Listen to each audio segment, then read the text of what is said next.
አሰላሙ አለይኩም ወራህመቱላሂ ወበረካቱ ድና የተከበራችሁ ቻናል ተከታታዮች እንዴት ናችሁ?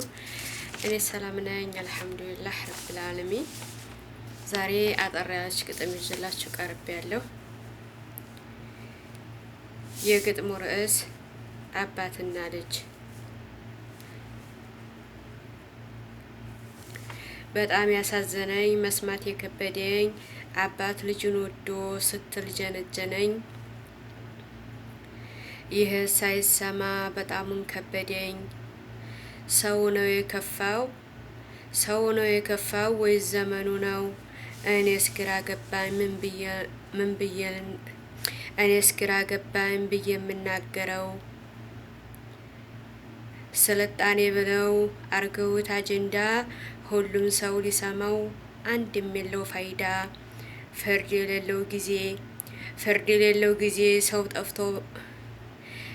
የሌለው ጊዜ ሰው ጠፍቶ መካሪ። ሴትን ልጅ ለማክበር ሆኖብን አስፈሪ። እንዴት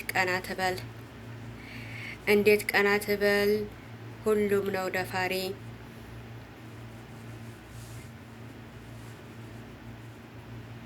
ማንን እንመነው ወላጅ ያልታመነ? እንዲህ በልጅነት ስንቱ ከንቱ ሆነ።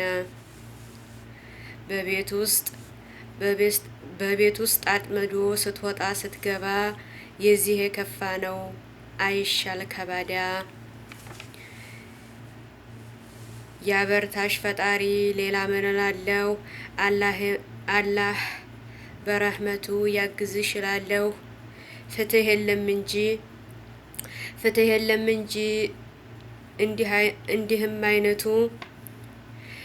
የለም እንጂ እንደዚህ አይነቱ በሰላም መተኛት የለበት ከቤቱ። አረ ያንተስ ከፋ ወጣህ በአደባባይ። እውልኝ ስሙልኝ አልከን በፌስቡክ ላይ። ስንት ስቃይ ያለ ሁሉም በየቤቱ። አንዱ አሳዳጊ ነው ወንድምና አጎቱ። የታፈነ ጩኸት በሲቃ እያነቡ። እንዳትናገሪ ተብላ በፍርሃት ስንት አለች በቤት ውስጥ ሰው ያላወቀላት። እስኪ ፍትህ አምጣ እንባዋ ይታበስ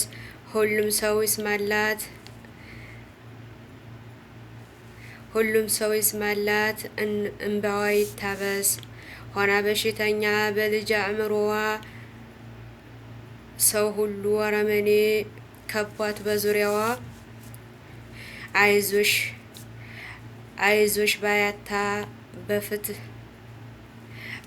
ባያታ ፍትህን ፈላጊ። ከቤት ለቀረችው ለዛች ለታዳጊ። ብዙም ምለው ነበር እዚህ ይበቃኛል። እናንተም መሰልቸት መስሎ ስለታየኝ ይላል። ሰብስክራይብ ሸር ኮሜንት እያደረጋችሁ አበረታቱኝ። ጠፍቼ ነው የምመጣው ያው በስራ ብዛት እንዲሁም ደግሞ ያው ቻናሉ እየወደቀ ነው። ተስፋ እያስቆረጠኝ ስለሆነ ነው ማልገባላችሁ። እናንተ ብታበረታቱኝ ቶሎ እገባለሁ ማለት ነው። እና አላህ ሱብሃነሁ ወተዓላ አገራችንን ሰላም ህዝባችንን ማማን አላህ አድርገልን። እነዚህ ሸይጣን የተጠናወላቸው ሰዎች ደግሞ አላህ ልቦና ይስጣቸው። ሌላ ምንም ማለት አንችልም። ፍርዱን ከአላህ ያገኙታል ማለት ነው። እና አሰላሙ አለይኩም ወራህመቱላሂ ወበረካቱ።